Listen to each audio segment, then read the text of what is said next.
Well, welcome everybody. Dr. Ron Oberstein, about to be leaving the presidency at Life Chiropractic College West. But, this is our second from last Life West leadership line, and I had to save this one for the gentleman next to me, my dear friend and colleague, someone I've known for 40 plus years, Dr. Peter Kevorkian, who will be coming into the presidency in just a few weeks' time from when you get this to in your inbox. Boom, here we are. Welcome, my man. Yeah, well, thank you. Exciting to be here, Dr. Ron.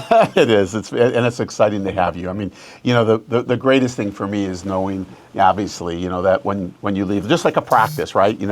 If you go out of practice and you turn it over to somebody, it's taken care of. It's in great hands. Everything's going to be beautiful, and I know that to be true. So it's going to be awesome. But welcome to the leadership line. Big shoes to fill, Dr. Ron. You've done an amazing job. Well, I tell you, I'd leave my shoes for you, but the truth is, I still got some miles to walk. Yeah, I can't wait to see what you create. It's going to be great. Well, me too. I've been thinking about that. Thank you for giving me a great thing to take to the next level. Absolutely. Well, let's jump in. People who do know you as Dr. Peter Kevorkian, ICPA, chair of the board and instructor and doing all kinds of things, and practitioner in Massachusetts, and and you kind of are leaving those, it's kind of like a butterfly, right? You're kind of leaving shedding the cocoon. And so let's just go back. You've been at the college for 18 months.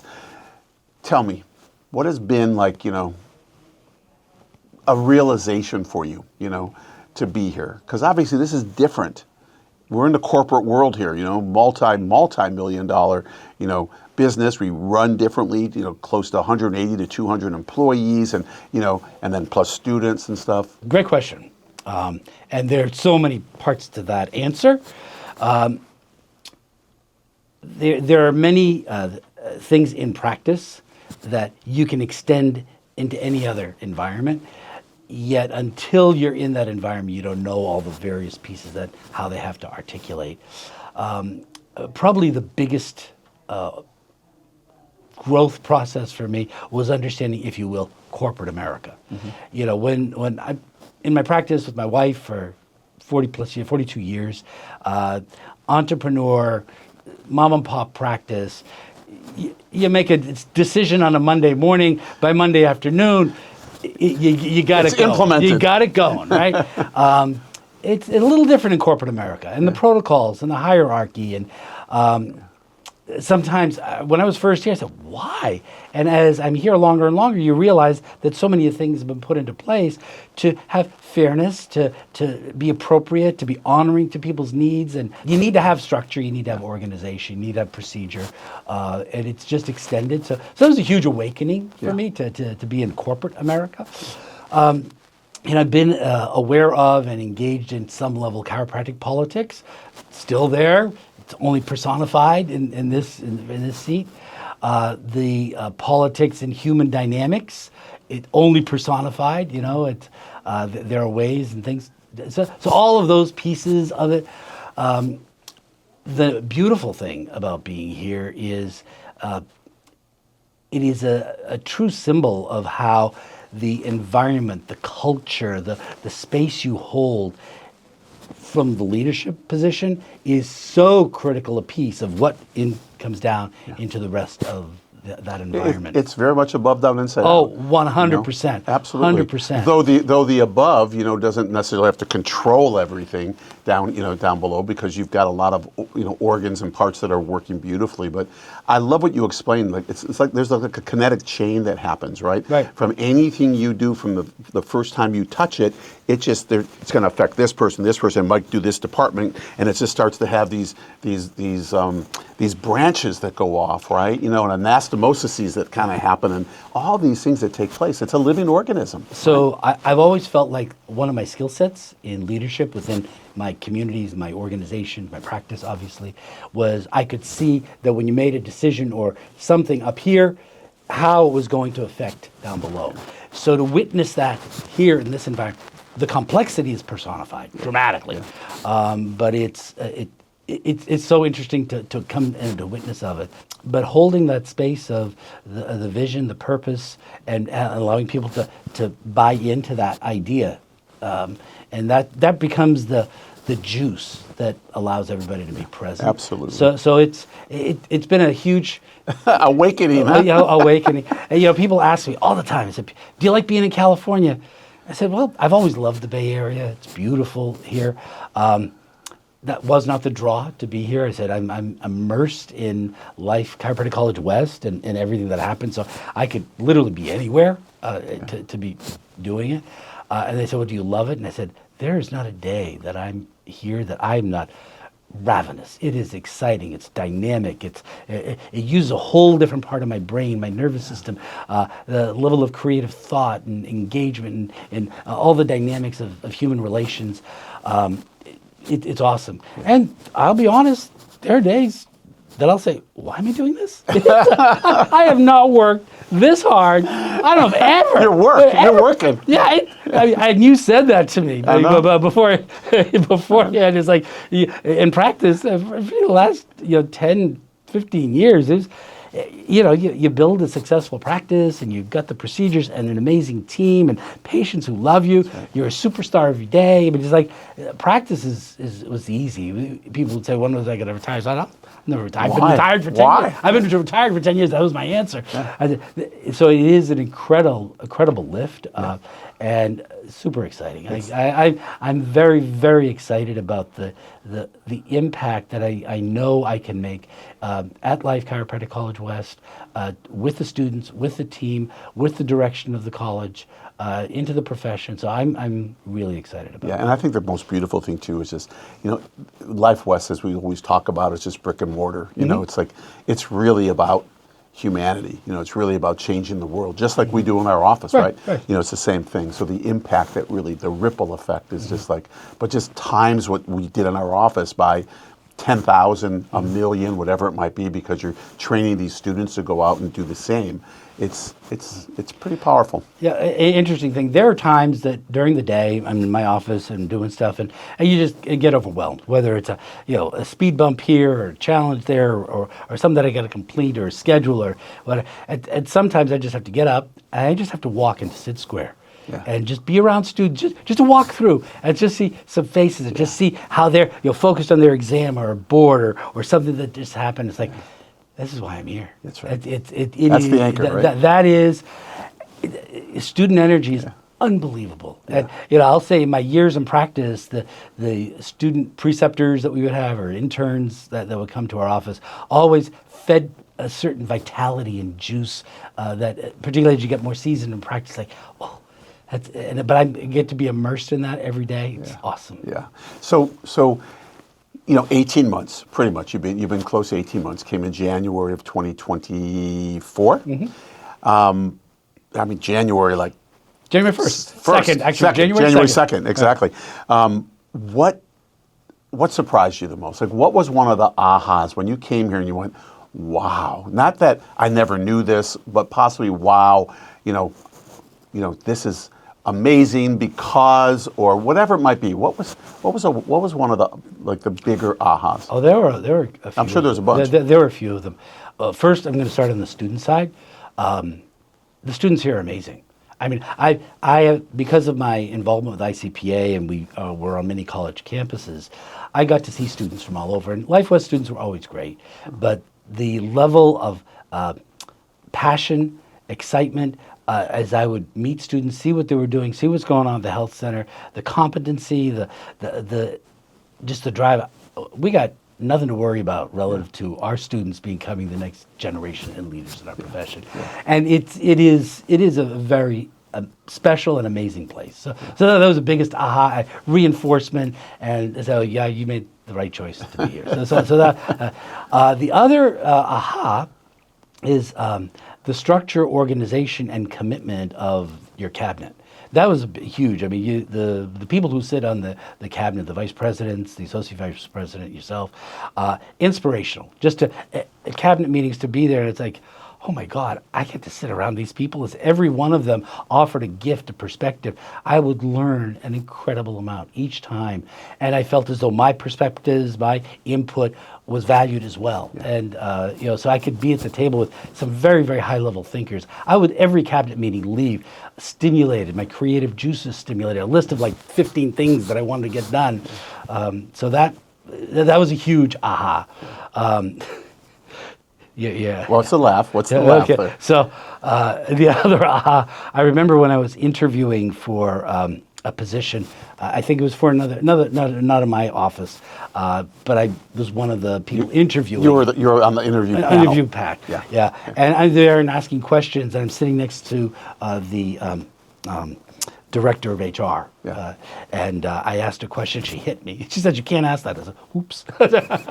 So a few times I realized, oh, okay. Sure. And that's what you talked about before, though, because in the corporate world, right? Yeah, there's a lot of formalities and legalities, right? Right. In our office, you can kind of those legalities are still in our offices, but we just we're not aware of them, right? The boundaries are blurred. Yeah, they are. Within our practices. Yeah. And part of it, and I will say this from my standpoint, I said, my patients know me. They know who I am, what I stand for. They wouldn't do X, Y, Z. So we make assumptions within our practice. And not to say that it doesn't exist here, of course it does, but there's just so many other layers of complexity and so many other stories and relationships and history that you don't know about. Yeah. And so I fully understand why many of the procedures and policies are in place, and learning that. And yeah, I should go and get HR training, which I did, and I've checked off all the boxes. But until you're immersed in it, you don't. There are so many layers to it, and it's good. It's good. Yeah, I mean, it's amazing that stepping in. It's such a. We talked about this before. That in practice, you're done for the day, and you're done. Yes, you might have, someone that was acute or something that you have to take care of tomorrow or whatever, but you're not really thinking about it that night. But try to go months or years without ever being complete. Oh. Because we have so many projects going on that this one gets complete, but another 3 have come on since this one started, and then you've got another 8 of them over here, and it's like, so you don't go home like, poof, complete, done, No, we'll come back the next day fresh, kind of thing. It was a huge learning curve for me because I never realized in practice how much energy you expend when you adjust. Yeah. Just standing all day and adjusting people and doing our dance. I realized after I was here 2 to 3 weeks that if I didn't keep my activity level up, that, boy, not only would I gain weight, but I'd have all sorts of health issues. Yeah. So I had needed to really look at my daily discipline. I cannot go for more than a day without working out. Yeah. I mean, my goal is to do it every day. But you miss a day here and there, but I have to. Otherwise, I feel it in many, many areas of my life. Well, just for our viewers, if you're ever in, by the campus in Hayward, just come here at 5 o'clock in the morning. It's a 5 in the morning? 5:30? I usually show up at 5. 5 in the morning because Dr. Peter's in the gym at 5 in the morning. I don't think you have to worry about too many students at 5 in the morning being there, but that's when you go into the gym on campus, right? Right. Get your workout done, do your stuff. And when I see you leave, then you're usually out of here by 4:30, sometimes 5. But, it's like, you've already been here since in your chair since 6:15 or whatever, 6:15, 6:30. Yeah, and just doing your work, and it's amazing. Yeah, and there are many pieces to that, and we've never talked about this. I love working out that time of day. I always have. That's my best time for my exercise routine. I love being in the student space. Yeah. It's like because I'll go by the gym periodically in the day, and I don't. Not that I wouldn't be welcomed by the students. Yes, absolutely. But it's like, this is sacred space for students, right? And I intentionally want to be out of there because they show up at 6 o'clock and start doing their CrossFit stuff and their trainings and cold plunges and all the things that they'll do. But it is great being in the space. And you can just feel it, just the energy in that space. It's awesome. Yeah. And they're sharing it with you. That's the beautiful thing. That's right, yeah. They're pouring it into you 100%. because they've left it like that, right? I love it. Let's transition. I want to talk to you about not so much your vision, and your vision is always important, of course, but where do you see, what are some of the things that you see right now, right, that's going on? Because there's a lot happening at the college. Some of the first things you want to put your hands into, And I know it's not about changing this completely, but it's about, just where you see your input can come into. And we've already started this journey. And it's okay to share, I'm assuming. Yeah. One of the great things that you have brought to this program, to the chiropractic program, is the clinically inspired learning, the CIL program. And where chiropractic education has typically been the academic side and then the clinical side, you really flipped it and said, it's a clinical program. We are training chiropractors to be in service to the world. So from day one, they need to know that they're a clinician. And then you feed the academics to support that process. Right. Phenomenal idea. And I really believe that many colleges are actually starting to model that off of what you initiated here. But they're disconnects, and I really felt some of those as you're creating anything new. Yeah.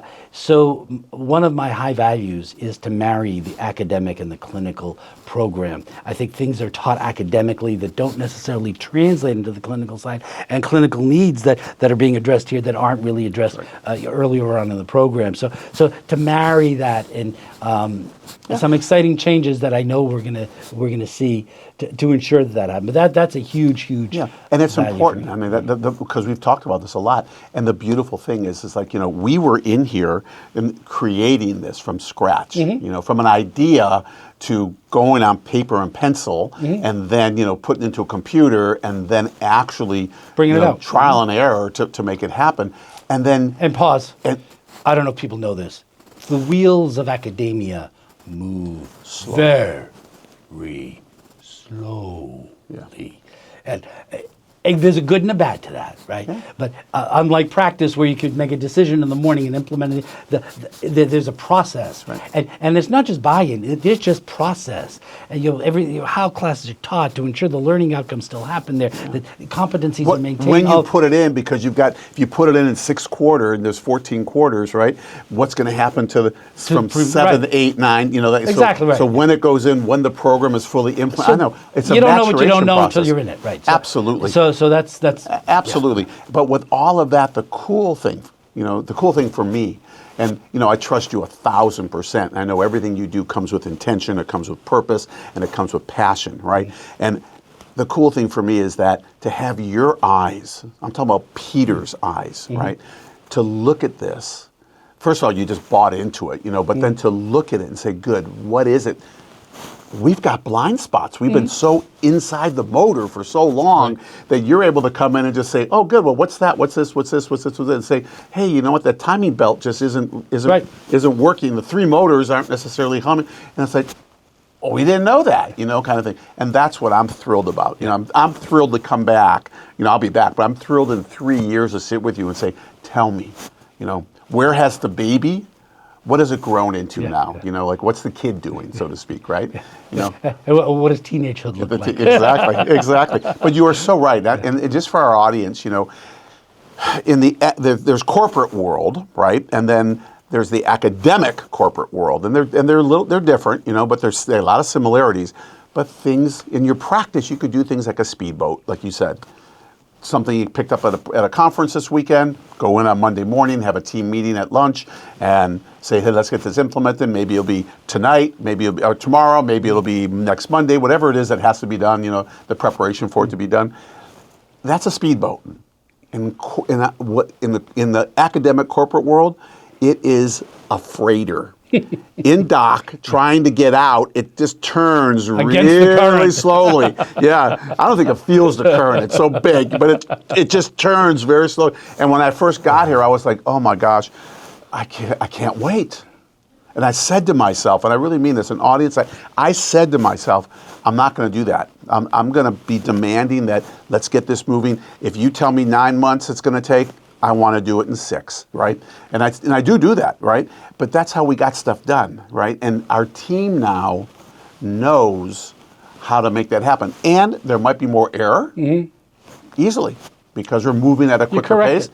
But you can correct it. Right. Exactly. Instead of waiting forever, it's like watching paint dry for us coming out of that, not being in that space. And I think that's probably one of the blessings that we have, you know, that you have, you know, coming out of a space of, boom, what can we do?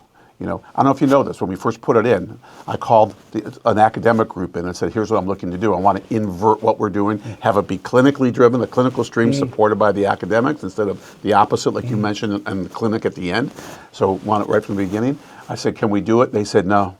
They looked at it, no, we can't do it. And I basically said, okay, good, I'll find someone who can. And as they're walking out the door, I said, thank you for your honesty. I'll find someone who can. We'll find some people who can. And they turned around. They said, well, no, well, give us a chance. They didn't know me, right? I said, okay, well, I'll give you 90 days, you know. So 90 days they came back. They did, you know, they really worked on it, but it just wasn't necessarily it. But I wanted them to kind of make them think. Right. I didn't want to be there guiding them. And then we sat down and talked. I said, yeah, but what about this? They go, give it 90 days. I go, 90 more days, right? Came back and they were like on the path now. And then we had these meetings and then boom, 90 days after that. So 9 months we had this baby born, That's right? amazing. Yeah, it's amazing. But, you know, it's like everyone, the rate of flow, we're so used to in our offices.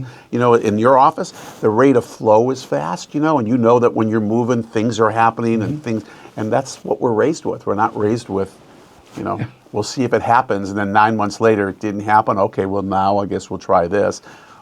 Who's got time? That's right. I gotcha. So we're flipping it. But academics have changed also. Oh, The times have 100%. changed. To keep up, 100%. they have to move.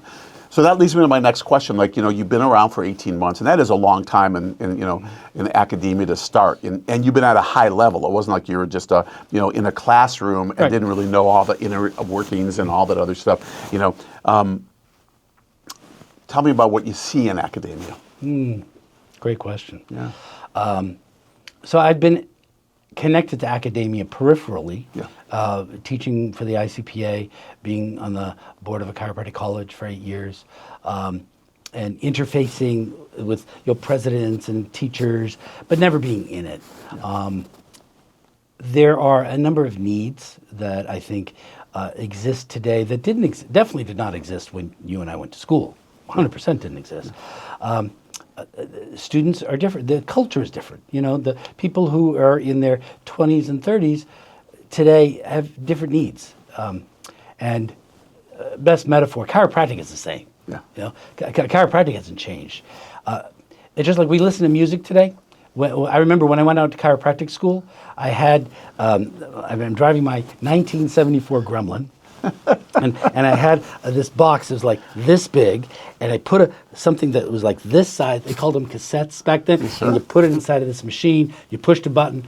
You listen to music, and then you want to listen to the next song. You have to push another button, wait for a few seconds to guess where that next spot. Yeah, that's music. It's the same music today. Yeah. But you got it on your phone. Yeah. You know, how we deliver it, how it exists. And you hit the arrow button, and it takes you right to the beginning of the next song. Right. Yeah.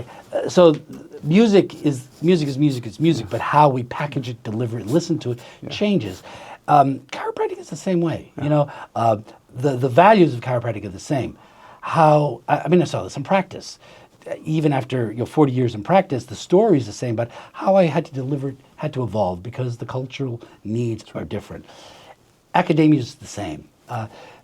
Student learning process back when we went to school was very, very didactic. You know, somebody got up in front of class. It's like they put on a tape recorder. They started talking. You took a bunch of notes, and you left the class. And hopefully, you could find the notes from a previous class because it was all the same. But it was just all done that way. You know, it was with acetates. You know, remember that? Yeah, absolutely. And overhead projectors. Now, many things are accelerated. Most of the students have the notes for the class when they go to the class. Right. The PowerPoint that the teacher is using already lives on their iPad or their computer. So they have all the data they need. So their engagement in the class is different. And it's not just about data. And that's one of the beautiful things about the SIL program. It's not just the data, it's the experience. That's right. And it's not that we didn't have an experience when we were in school, but we actually need to give intention. The experience we had was secondary to the environment and the academics that was being thrown at us. We actually need to be conscious and intentional with the student experience in the academic as well as the non-academic space. Yeah. And And part of the SIL program lends itself to that because we're training caregivers, clinicians. So yes, you have the labs and clinical touch, palpation, thrusting early on in the program, but even the experience needs to be looked at, which, and you and I have talked some bit about this. If you are staying current with technology, you're behind the curve. Yeah. And Yeah. I really believe that the technologies that are being implemented in the delivery of our program, and I don't just mean screens and PowerPoints and data projectors and sound systems, but the actual integration of technology, artificial intelligence in the delivery of the program and the student experience, we need to explore. Yeah. And we don't know what we don't know. It is growing exponentially. And the people who know it, what they know now could be different when the product comes out. I actually had that conversation with somebody today. I said, there are AI consultants you can get for business. And I said, you can get them for business, you can get them for academia. I said, but that person is here. There is a person that knows the technology that they're utilizing back here. That's the person I want.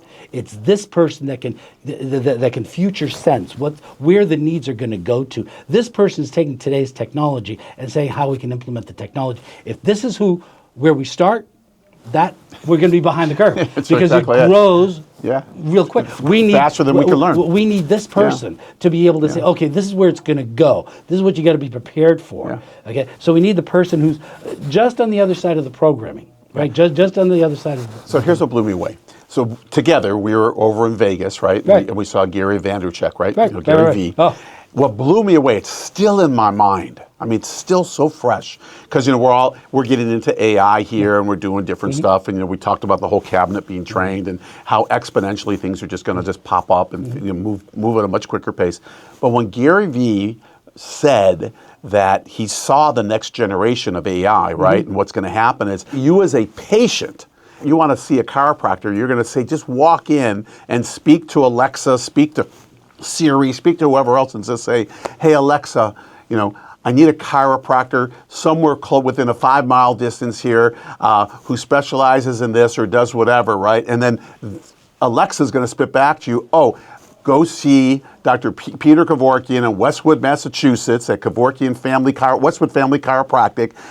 Would you like me to make an appointment for you, right? I mean, you're not even going to have that. The patient isn't even going to be searching or doing whatever. Tell me who's got the best reviews or who has reviews for this or that. Well, because that's where it's going. But here's the thing. People are thinking, we don't even know that, And if you do know that, there's not going to be any more Google ads going out because it's going to be about getting rated high so the Google algorithm is going to have your name come up. Well, but it's even more than that. Oh, sure. Because when you ask the question, the more that you engage with artificial intelligence, the more it knows you. Right. And so when you ask the question, who's the chiropractor I should see, if I was exact same place and I ask the question, I'm going to get a different answer than you because it knows who you are versus who I am.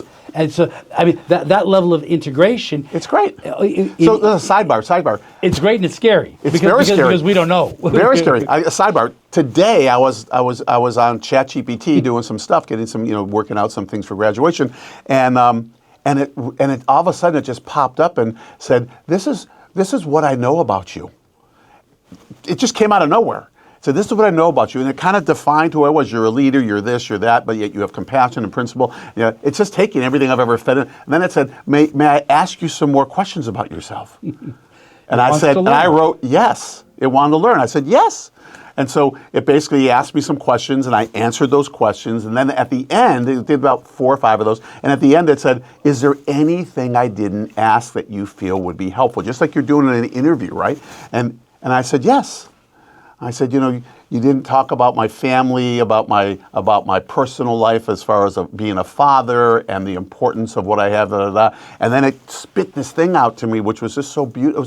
I mean, you ever want to feel good? You don't have to go get likes on Facebook. Just talk to frickin' AI, emotion, right? I mean, it was but it was so incredible how it painted me, But whatever we do today, it's not going to be close to what it's going to look like even 3 years from now. Absolutely. So that's the student experience. And within the program, I want it to be second to none. And I've said this to the cabinet. I think you've heard me say it too. We already have a phenomenal student experience. I want a student when they come in the first school, they're gonna say, oh my goodness, I had no idea I was going to get this. You know, I want when a student graduates to say, oh my God, I just experienced the most incredible 3-4 years of my life. Yeah. And that's that's my goal. I love it. Right? I love it. And you know, they say And that. they're going to be competent, capable, compassionate, articulate chiropractors. Yep. I love it. I love it. It's so cool. You know, in my seat right now, I can, while I hear you say that, I can say, oh man, you have such a beautiful platform right now, because the typical thing that anybody would say, right? You don't even know where it was 9 years ago to where we are now. You don't need to know where it was. All you need to know is where it is now and where you could take it to. And that's the beauty about me giving you the canvas, so to speak, right? So that you could just see this canvas we have now, which is beautiful, but be able to just, oh man, put yourself into it, which you're going to just do amazing. It's actually been fun, because I've had meetings, obviously, with the cabinet one-on-one regarding various issues that we're working on, and none of them have said it, but I can sort of like see the look in their eyes saying, oh, this is going to be fun. And not that anything was going on was bad or wrong. It just as you said, a different set of eyes. And so it's going to be fun. And a new driver. I mean, let's face it, you know, some people go around the corners faster, some people, you just have to get used to it, you know, and that's like really what speed. it is. But yeah, man, me too. Me too. Me too. Me too. All right, I got one last question to ask you.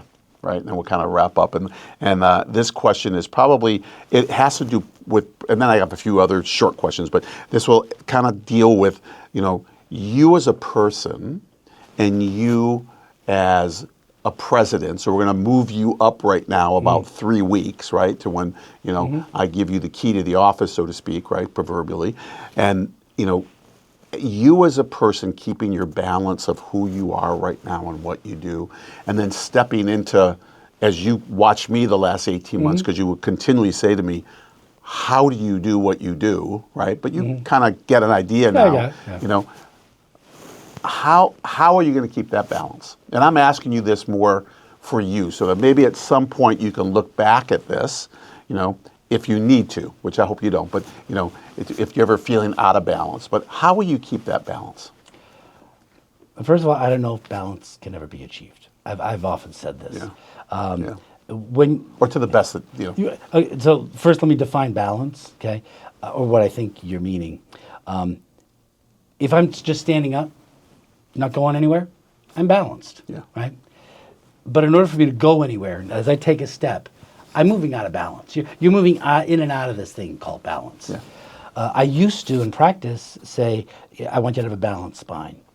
And if anything I learned, it's not balance you want. You want adaptable, flexible. Or my wife calls it harmony. Harmony. You know? Harmony. Exactly right. So it's that piece that I will strive for. And I'll, quite honestly, I still have not yet quite found that process of harmony, adaptability that I want. I mean, after 42 years of practice, you find that. So I've been creating the exercise, workout, meals, but I've gotten very, very good that when I leave, I leave. And I need to like close my computer, because I could very easily just go and work on the project and get ahead and get a few more things off my list. But to give that time and space for me to unplug, literally, and you know, to be with Patty or wherever, go out to dinner, whatever it is that I'm going to do, and to be present there. It already is enough of a distraction just having cell phones and computers and things that beep and talk to you to let you know that something's happening, watches or whatever, but to actually separate from that. And to honor and respect that same space for the people around me. One of my nature's tendencies is, something needs to get done, let's go do it, and I'll go 200 miles per hour to get that thing done, whatever it is to get done.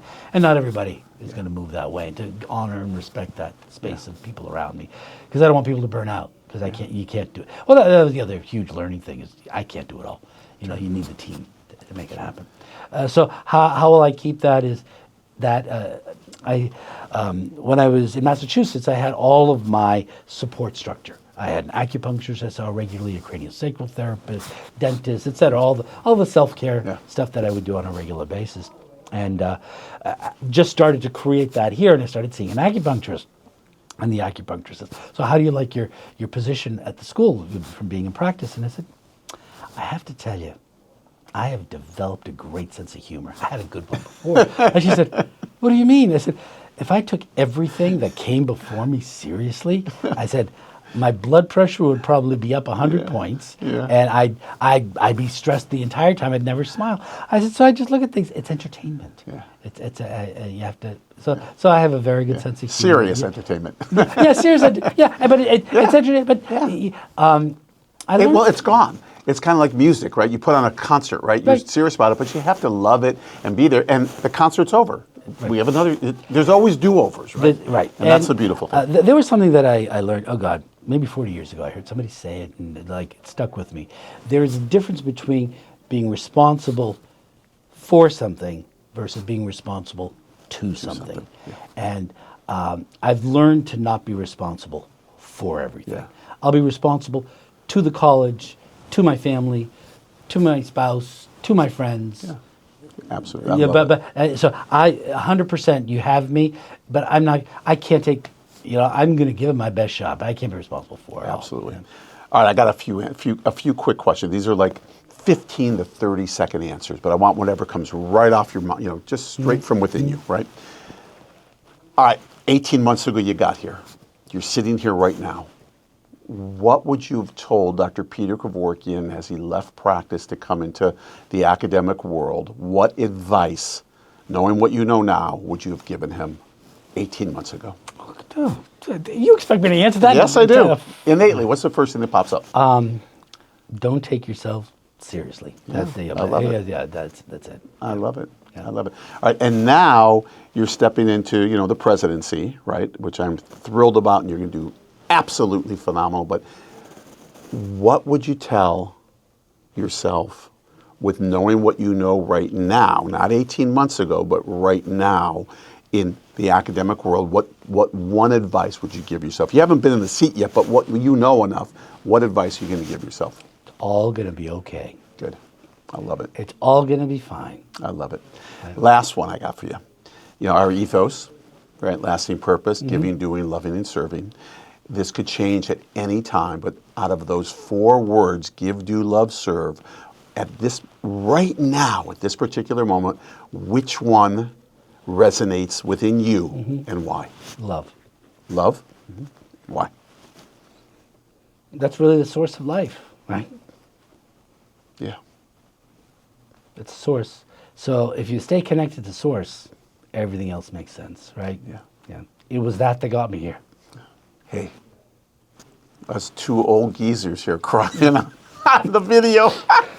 You didn't tell me that was going to happen. Love, I know. There's no tissue either. What can we do?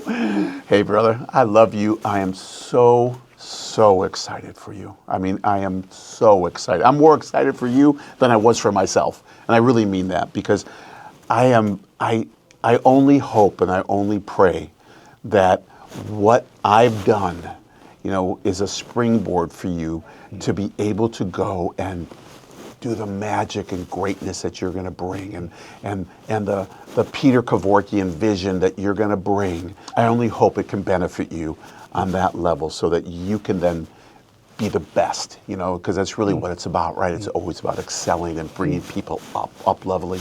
So I hope that, and I pray that, and I know I will see that. So. And we're going to sit here and be excited to see what Ron Oberstein creates. Yeah. I know you are not going to go lay in a bench. Dude, no, that's not me. Yeah, I know. That's not me. And I don't ever necessarily see you on the golf course, although you'll probably be there more often. Yeah. Nor do I see you hunting and shooting your guns, although you'll do that too. You'll be creating and doing something. Just don't. Always remember that you have a home at Life West. Oh, thank you. And I do. I bleed. Blue and gold. I mean, I bleed it. So, wow. Hey, it's been a pleasure. I can't wait to witness, and hopefully I get invited to do this with you, where I can then ask you the questions. What have you done the last 18 months, kind of thing? There we go. And to our viewers, listen, thank you so much. I mean, obviously, these Life West leadership lines have been they've been very near and dear to myself and to the college. And, we started this during COVID, just to reconnect people when people were just scattered at home, uncertainty was in the air, at the very beginning. We just put these together and just at a whim and, boom, it's happened. No one even knew what Zoom was back then, but we did it.